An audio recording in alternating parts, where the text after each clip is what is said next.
Omenda mataya PC mikai mokwongo ma pacho kaendi mama Rachel Ruto ka chiel gi PC jalup jatend piny mano Dorcas Rigathi ok bikete budget mari komenda ma 2024-2025 magi no yangi kod jatend piny Kenya William Ruto twak mare gi ute fwambo dhiambo manyoro. Jatend piny medio omedo ni tende ok bindiko e tich jolup jotend migepe mong'ere kaka CAS kaluwore gi bura mane dong' ng'ado. Sharon Ong'ao nigi mathoth. En twak mane okelo ute fwambo mopogore opogore. Twak mane obagi e kar jot mar jatend piny buore Nairobi. Jatend piny notiyo gi thuolono mar keto e ler weche mopogore opogore kaluwore gi seyo mosebed ka idhuolo ne piny owacho mare. Jatend piny William Ruto koro yango ni pok mar omenda ma jathoro dhi ne apise ariyo mar mikai mokwongo gi mikai mar ariyo e pacho kae ok bi ket e budget mar hik omenda mar higa mar 2024-2025. Even after Parliament had approved the position of CS, I have not appointed any CS because I realized that we were in a situation that we could not. And no CS will be appointed until we have an economy that can support more opportunities. Piny owacho bende osebedo ka yudo seyo mar tiyo arietha kod omenda mag jopiny.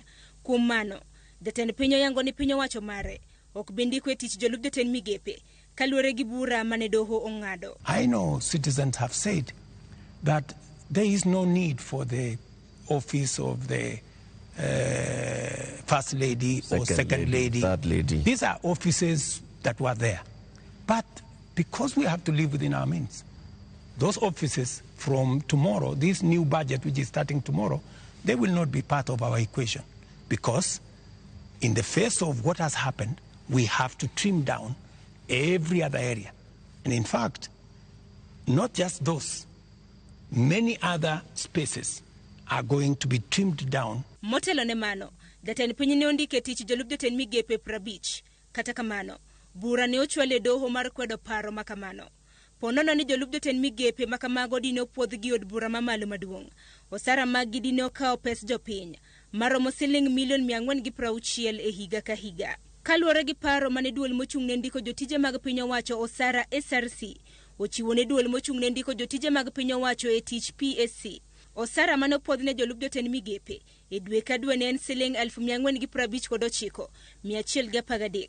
Moriwo omenda mabalang' mar udi mar siling 165,000. Siling 155,000 mar chal mar chiro. Osara makamano bende ne oriwo okumba mar thieth mar siling milion 10 mar yudo thieth korwak jalup jatend migao e od thieth. Siling 300,000 mar thieth ma jalup jatend migao yudo kendo dok dala. Siling 150,000 mar siro mine mayach. Siling 75,000 mar yudo thieth mar wang'.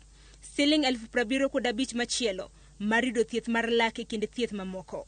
Okumba mar thieth ne jolup jotend migepe ne winjore ochwal ne min ot kaachiel gi nyithindo 4 mantiere e bwo higni 25.